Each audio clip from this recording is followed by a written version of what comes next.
Sit back and relax. And that's why I'm happy to present the warm family film, Sounder, on the Arsenio Hall Weekend Jam. No, don't sing. Not the one with Paul Winfield and Christy Tyson. It's Sounder 90, with Dudley Moore, Ricki Lake, and the Boo-Yaa T.R.I.B.E. What a unique twist. Take a chance.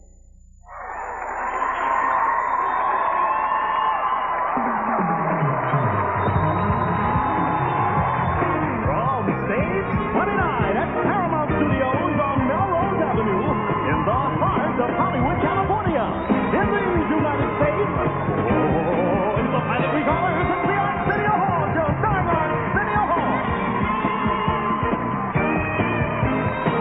Tonight, Arsenio welcomes Dudley Moore. From the new movie Cry-Baby, Ricki Lake. And the rapid sounds of Boo-Yaa T.R.I.B.E.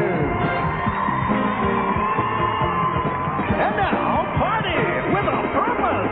It's Arsenio!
Thank you very much. Friday night, give it up for my posse. Good to have you. Yeah. And those people over there are people with real dry elbows. You know that? And ashy look. Ugh. Look at it when they do that. Look. You can see it. Look. Oh, boy. When I do this, does it mean anything to y'all? Oh, oh, oh, oh, oh, oh, oh, oh, oh, oh.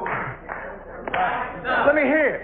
Oh, oh, oh, oh, oh, oh, oh, oh, oh. My friend John from New Kids on the Block. Give it up for him, man. You all right, man? Yeah. Everything going good? Good. My last night of vacation, too. Oh, really? You going back on the road? No, we just finished up a Coca-Cola commercial. Oh, okay. All the fellas doing all right? Yeah, but I'm the only one here left hanging out in L.A., so... Everybody's back Boston? Yeah. Yes. Glad to have you, man. Glad to have you. My name is Arsenio Hall, by the way, and, thank you. I read a strange story. A woman who failed her driving test 4 times. Is that what it's 4? It is 4. 4 times crashed into the side of the motor vehicles building while she was taking a test. She's having a hard time. And people inside were hurt, but you know, nobody would go to the hospital because they didn't want to lose their place in line. That's weird. People were like, no, I've been here 3 days. I'm standing right here. Leona Hemsley's in the news. Apparently yesterday she said, my only crime is that I'm Leona Hemsley. And I don't know about you, but I think you get the cheer for being Leona. That's what I think. That's enough. Just being Leona Hemsley. And what is the deal with these ships? The Exxon Valdez sister ship, the Exxon Long Beach, ran aground again. No oil was spilled, but it ran aground. Who's in charge of these ships? The skipper and Gilligan? What is up with them? And you know Hazelwood, Captain Hazelwood, someplace in the bar saying, I know they're going to blame this on me.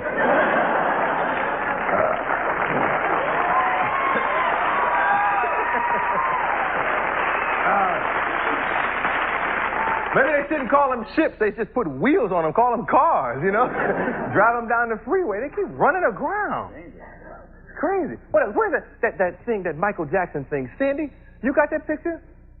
Apparently, Michael Jackson yesterday went to the White House to meet Bush, and he was honored as Entertainer of the Decade. And here's the picture here. You know what's weird? The way they lay stuff out in the newspaper. If you look at that picture, very quickly, you think it's about the top thing there, Superpowers Set Summit. That's really about Gorbachev and Bush, but it looks like it applies to that picture there.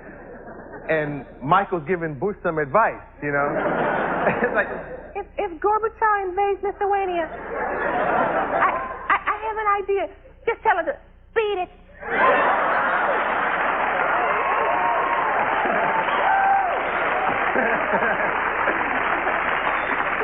Don't you come around here.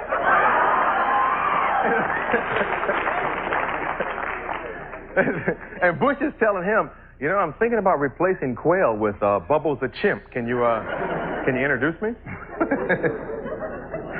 Oh, gosh. We got a good show tonight. Great show, man.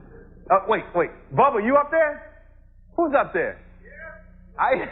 You there? I just need give me a follow spot. Give me some real hip funk lighting on Chuck.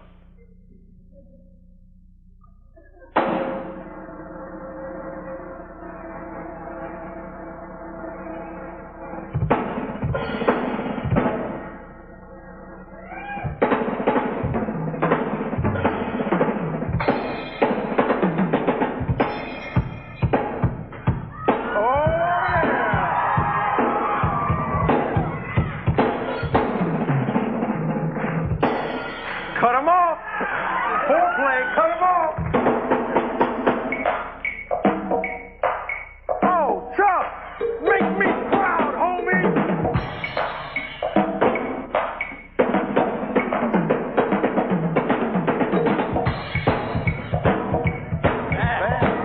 You made the right choice.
You tired, Chuck? You look like you was tired, like you've been giving up funk for some other talk show host, man. You ain't moonlighting the daytime shows or nothing, are you? Okay. And John, oh, the funniest thing, see, y'all don't see what goes on here sometimes. I said, John, give me some funk. And he couldn't turn his bass on. And he was like...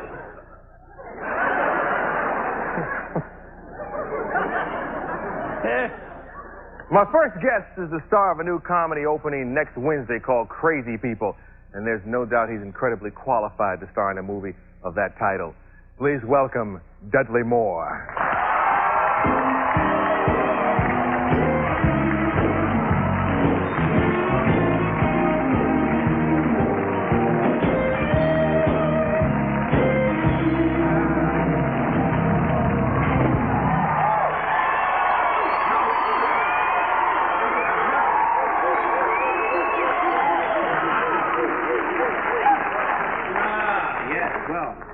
I better get off now, hadn't I? Yeah. Well, you're ahead, but I think you'll stay ahead. Even though I've never interviewed you, I've met you before, and I've always felt close to you because I know we're both teddy bear men. I wish you hadn't brought that up. Yeah, well, actually, my wife Brogan is very much a teddy bear person. She loves teddy bears, and me... But no, she gives them to you? Well, she buys them a lot for herself, and I don't get a look in actually. But I do love them. Did I say something wrong? No, they're just listening because you're a big star and they love your work and they're like, get it. You know? I was reading stuff about you this morning and I found something I didn't know. Oh, something you didn't know? You were. Yes, I thought I knew everything about you. Yes, well, most people do.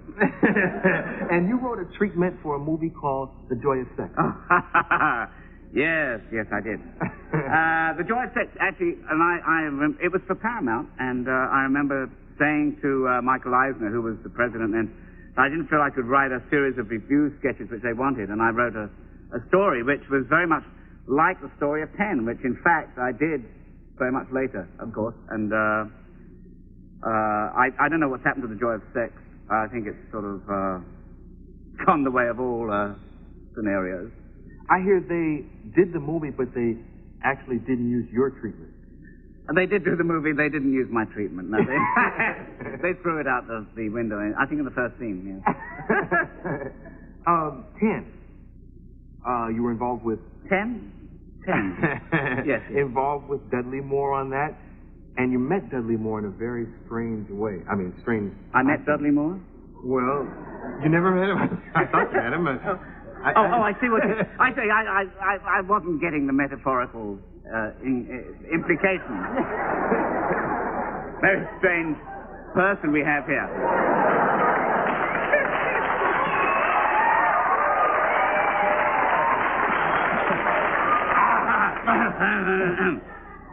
You know, this is a microphone, is it? I tell you, I've never seen one move so much as this. It's constantly sort of moving around, you know. It reminds me of some slow dancing I used to do in my room years ago. But it is kind of scary when you look at it like this. When you look at it like this. Okay, I'm ready.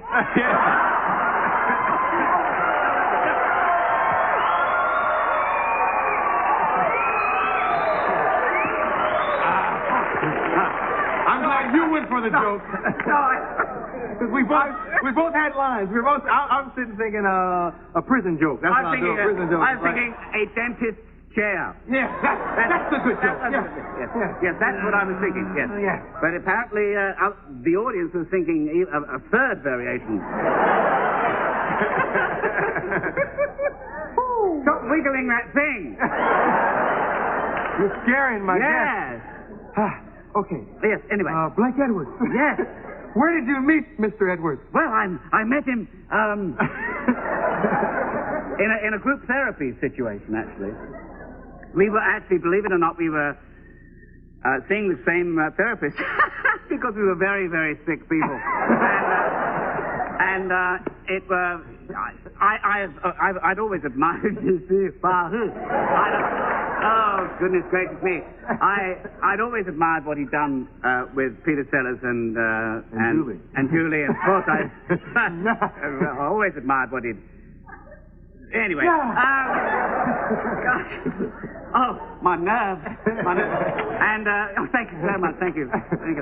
Faster, closer. Yes. He's talking to you on the boom.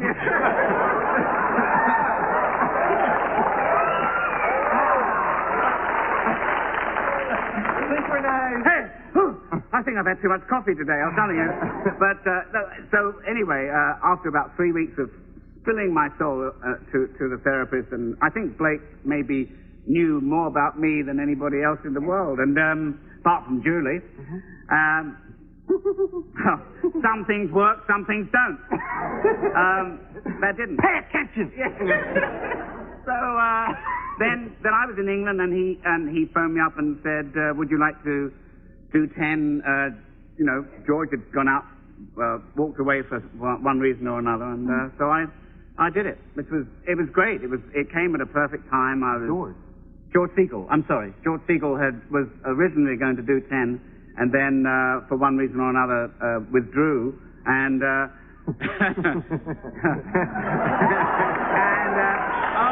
gosh, I could spend a whole evening with this group here. A parade of boom jokes. Yes, boom jokes, or Vava boom. Okay, so George withdrew. So George withdrew, and I took his place, and I did what I had to do with Bo.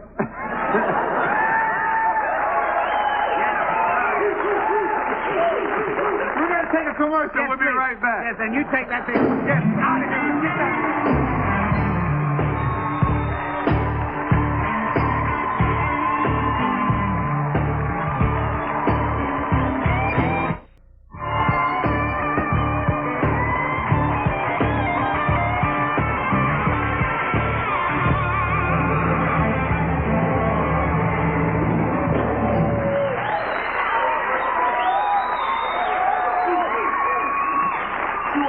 Do you and Bo Derek keep in touch? No, as a matter of fact, I saw Bo last time at the Oscars, and about a year ago, and I don't really sort of keep in touch, no. But she looks spectacular. She's great. Yeah. And I thought she was terrific in the role, actually. She was really good. was. Yeah. Yes. Yeah. Dealing with women, beautiful women. Dealing with women? Any kind of women. Oh. When did you discover women? When did I discover women? Well, I remember coming out of my mother's womb and said, "Women, where are they?" And, no, I think that I was always besotted by the opposite number. Mm-hmm. And I think from a very early age. I mean, I think every kid, I'm sure you did too. In fact, I know you did. I can feel it somehow. We went through that awful stage of feeling hot and bothered by everything and not quite knowing what to say and what to do, and certainly not what to do. When you say early, what do you... Well, I mean... That's it's value judgment. What's early for you? Well, I think I first became aware of girls when I was about 12. Is that early? Is that early? That's not early. I mean... Yes, for me it was like in the backseat of a 34, Skylark 35? when I was 16. Really? Yeah. Well, I discovered it. I didn't get none until 35. No, I said, ooh, well, 2 years from now I'm gonna have some of that. Yes. Well, I didn't really till I was about 23, and there had been various tentative collisions. So it's rather a good phrase, actually, tentative collisions during the ensuing years, but nothing that I could call wholehearted things. Yes, but wasn't it awful? I mean, when you say 35 in the back of a Skylark? Was it with a Skylark? I don't know. Because I found them extraordinarily responsive. Skylark. Those Buicks, huh? Oh boy, no, I was talking about the bird. Oh. Okay. We're sorry, but we're very sorry. We're having a good time. Yes, we're having a good time. No, I was 16 with the Skylark. 16? Yes. And, I mean, I remember at school, there was, this great sort of thing about whether you had interfered with some person of the opposite sex and whether you, it was a really crude, I don't know how to get out of this. Can you help me? 16, 12, wait till you're married. Yeah. So anyway, trust us.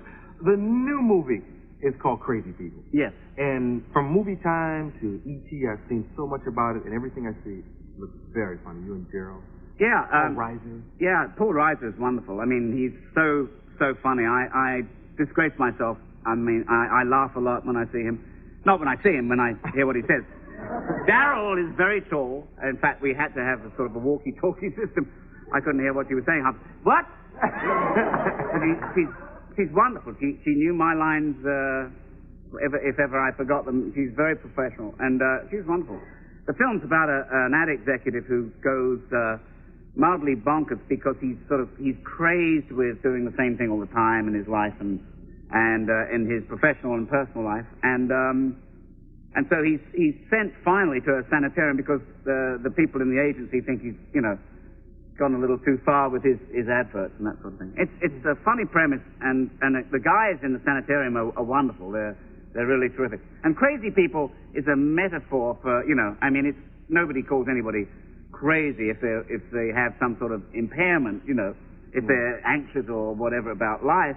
But it really puts up for grabs the whole notion of, who is crazy in this world of ours, Well, yeah. Yes. The title's not meant to offend. No, it's not meant to offend. It's not, and I think if people see it, they realize that it's not meant to in some way demean people who have a problem with being alive. And God knows there are enough problems as it is, without anything else happening. Yes. We have a clip from Crazy People. Should you set this up, or should we? Oh, well, this is when I first gone to the sanitarium. And I've forgotten what the clip is, so I don't know what I'm talking about. Sandy, let's take a look at this clip. Buy Volvos. They're boxy, but they're good. We know they're not sexy. This is not a smart time to be sexy anyway, with so many new diseases around. Be safe instead of sexy. Right. Volvo. Boxy, but good. Are you crazy?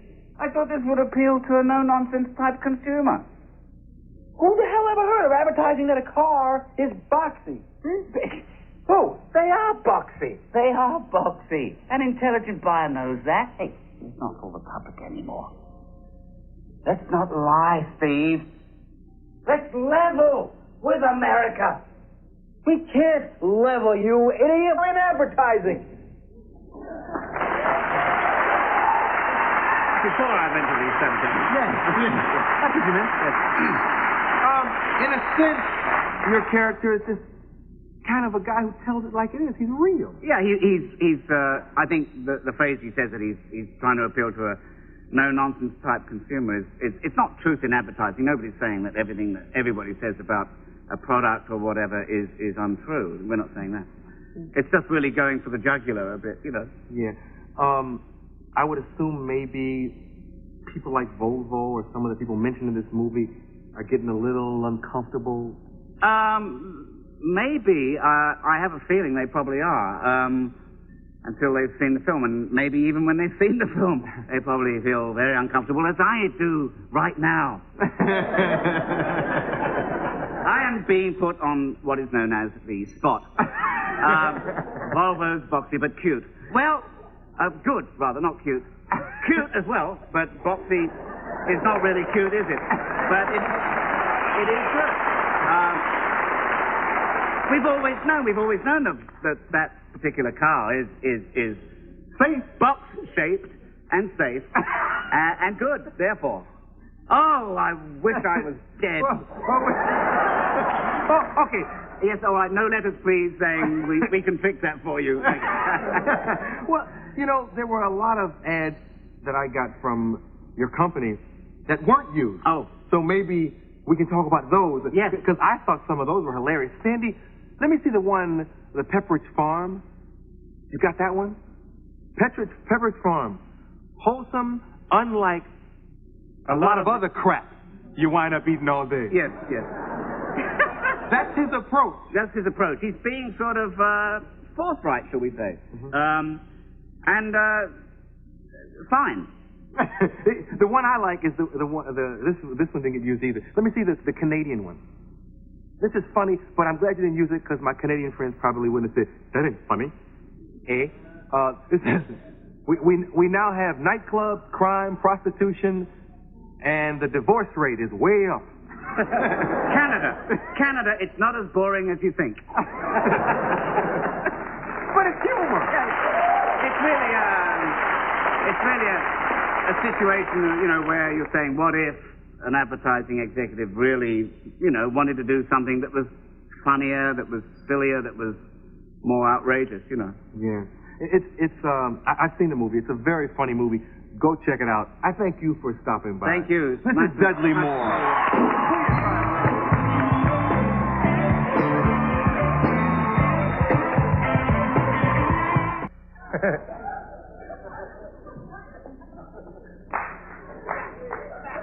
We're back? You mean the people are watching? We're back.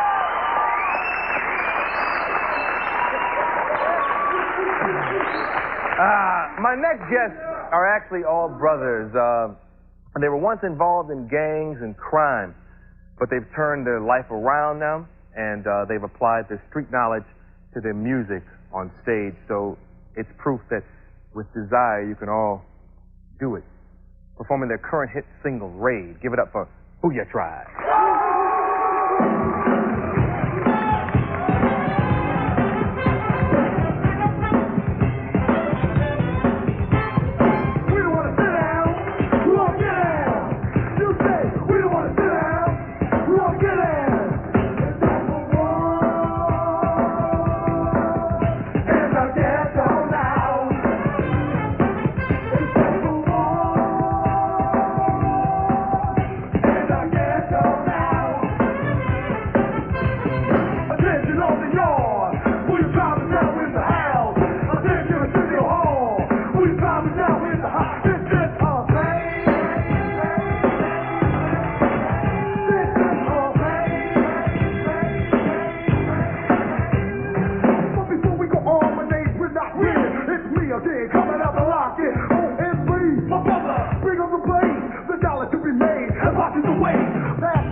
Like a boomerang, we're not here to play. We're just here to play. This is our thing. Everybody on the dance floor. Check it out, y'all. This knowledge is power. So now muscle bound, roped out, and the hell I'm locked down in a dog bag. Looking out, yes, she's out, thinking out. Who you try? Number so I'm taking out. As you come, and as you go, with all the issues that go, do some of my own. I'm at the front door. And then I drag him through the back door. And then I say, you want some more than say no more.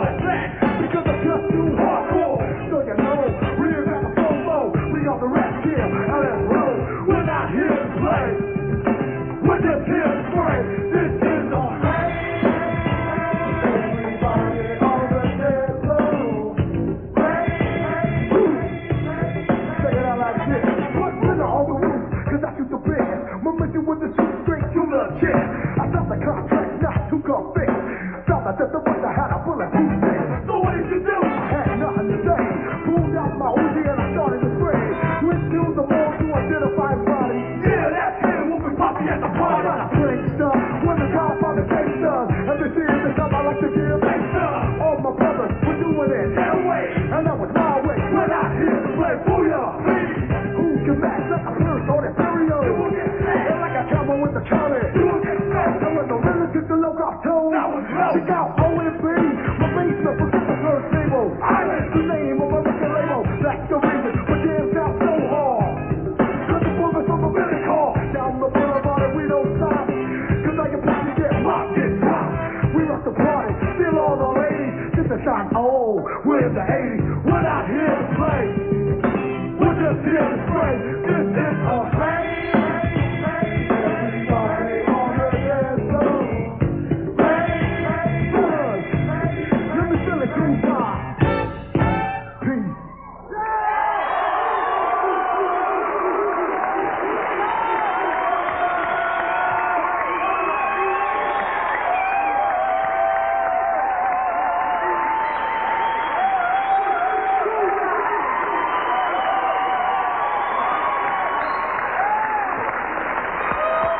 Are we back?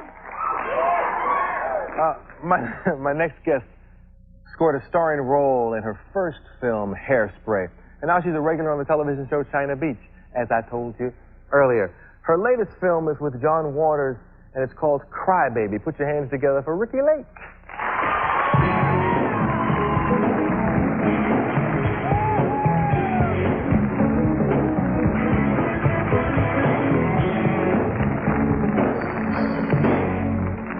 Did you see Dudley backstage? Yeah, Dudley Moore is my favorite.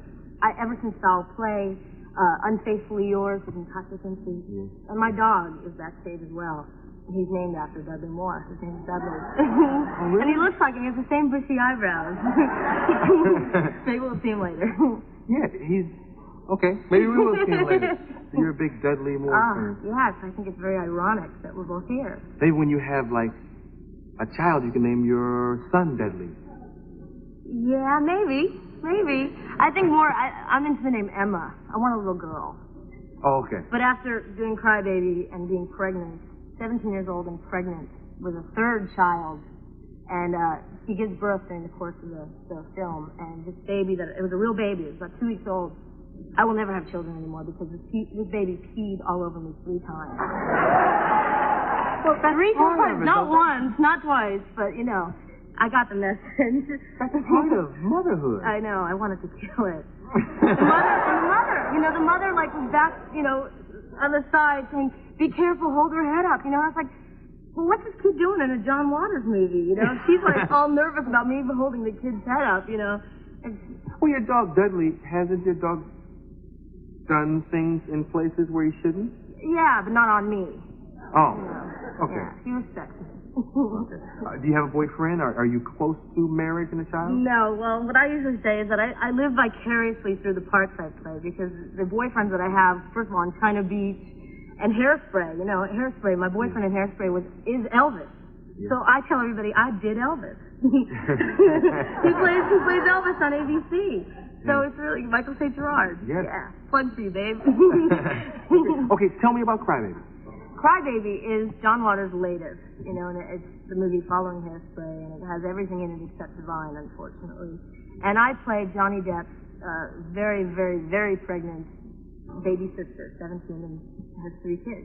Mm-hmm. So it's a comedy, musical comedy, and like John always wants is reality. And it's pregnant with 3 kids at 17. That's real. Now, is it a parody of 50s movies? Yeah, it's a musical comedy. It's a musical. So we had to do a lot of lip syncing and dancing.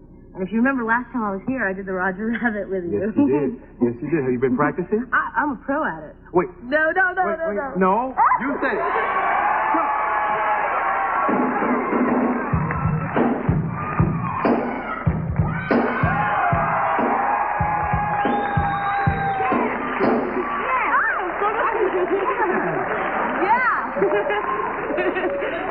Okay, now we'll go from the Roger Rabbit right into the clip from Cry-Baby. Well, what have we here? The first square to ever set foot in Turkey Point. Hey, fine, Mama. Welcome to the Jukebox Jamboree. These are the Cry-Baby girls. That's Wanda. Dig it, babe. You need a new look. First thing a Cry-Baby girl learns, our bazooms are our weapons. Now, Pepper's pregnant, but she can fight like a man. I wouldn't be caught dead in a full skirt. Hey, girls, what do you think? Let's give Allison here a bad girl beauty makeover. You game? Sure.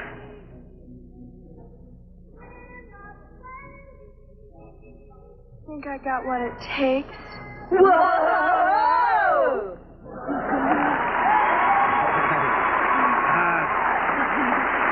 We're going to take a quick commercial. Hey, you can join us. Sprite will take care of it all. Watch.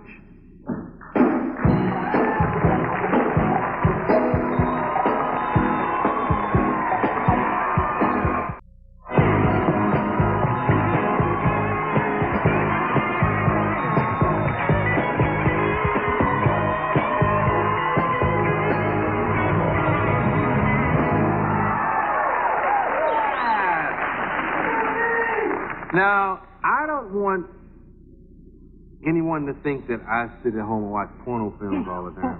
Oh, sure you do. But wasn't that Tracy Lord? Yeah. Looking great, I think. She's a great actress. Yeah, John likes to hire everyone. I'm the only one without a past. Patty Hearst is in this movie. Joey Heatherton. Yeah. Willem Dafoe even has a part in it. So he likes to have people that, that have had bad pasts but make up for it and see humor in themselves and become movie stars. Yeah. So I think Tracy's going to really do a lot for this movie. You must have a good relationship with John now. Oh God, he's my mentor. He made me. I mean, he is responsible for me sitting here next to you right now. Yeah. Hairspray. Sometimes I think back 3 years ago. I was in college not knowing what I was going to do with my life, and then I met him, and God, he made me where I am today. Is it like a father-daughter relationship? You tell him, I don't want to come out of my trailer right now, Dad. What trailers? In Hairspray, we had nothing. I didn't make any money, nothing. It was just kind of a summer job, summer vacation, really, with Divine. But, it's kind of more of a big brother. He talks to me about boyfriends, and he gives me advice even when I don't want it. But basically, his advice is real good. Does he push you hard? No. With the role of Pepper, my character in Cry-Baby, it was hard because I'm used to playing Tracy, Tracy Turnblad, my character in Hairspray, who's, a lot like myself, and Pepper's like a bad chick. And so he'd say, Ricki, you're Pepper. You're not Ricki. You're not Tracy. You're Pepper. Be mean, Yeah. So he would sit on me with that. Yeah, he's a tough guy, but I love him. How's China Beach going? Real well. Actually, our time slot was moved to Mondays. So everybody watch. Mondays at 9 o'clock we moved. So, yeah, it starts back next week. Any changes in your character? Well, I was pregnant on that show, too. I've been pregnant. I have another movie coming out, Last Exit to Brooklyn, that I'm pregnant in as well. It's my third role. I mean, like I said, I'm living vicariously through my characters. I don't have to be pregnant in real life. Pregnant women? It's a pain. I mean, that stomach, when they were fitting me for the stomach for Cry-Baby, John would keep saying, I want it bigger. It's got to be bigger. You saw in the clip. Yeah. I was about 20 months pregnant in that scene. I mean, he wants everything larger than life. And, I mean, I had to walk literally, hanging back, and really it was hard to sit down. And by the time we had a break, I would take it off and just throw it to the wardrobe people. Here, you take the kid. I don't want it. How do you fit that thing on? It was kind of like panties. Like, you put your legs through and you I don't have any panties at home. You have to explain it to me. You look at me like, like panties. Like underwear. You do wear underwear. Yeah. Well. Jockeys? Yes. What do you wear? Do you wear jockeys? It depends on the day of the week. Really? Yeah. Do you wear those string ones? Well, sometimes like I have on a... Turn around. No. It depends on what you're wearing. Sometimes if you have on like a white sweatsuit, you don't want anything under it because you can see stuff. Yeah. Panty lines. You don't want that. Yes. Panty lines are bad for a talk show host. That's right. You look smashing. Well, thank you. Uh-oh. I recognize the eyebrows over there. Is that Dudley? My dog! Dudley! That doesn't look like Dudley Moore. Look, the eyebrows. Come here, baby. I bet Brooks. Wait a minute. No, I had to look first, but it's more like a Brooke Shields kind of, isn't it? Instead of Dudley Moore. He's a TV star now. 5 months old, and he's a TV star. Yeah. He's sweet. Is that your best friend? Yeah, he's my boyfriend right now. For a team. I can't believe you don't have a boyfriend. You're such a cute, vivacious, wonderful girl. Really? You want to take some numbers? I'm ready. Yes. Let's take a commercial, and I'm going to get my pen. I'm signing guys up for dates with Ricki Lake. We'll be right back.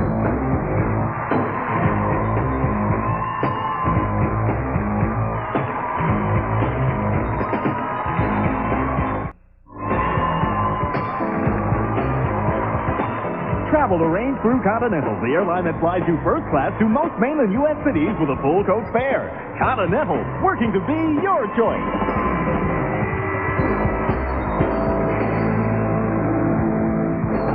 Thank you. I appreciate you all spending this Friday evening with me. The Weekend Jam will include Ice-T, Jackie Mason, and Will Wheaton. To my staff and crew, in case I haven't told you lately, you're the best. You're the best. They can't touch this. Thank you for letting me be myself. Let's go home, Michael Wolf.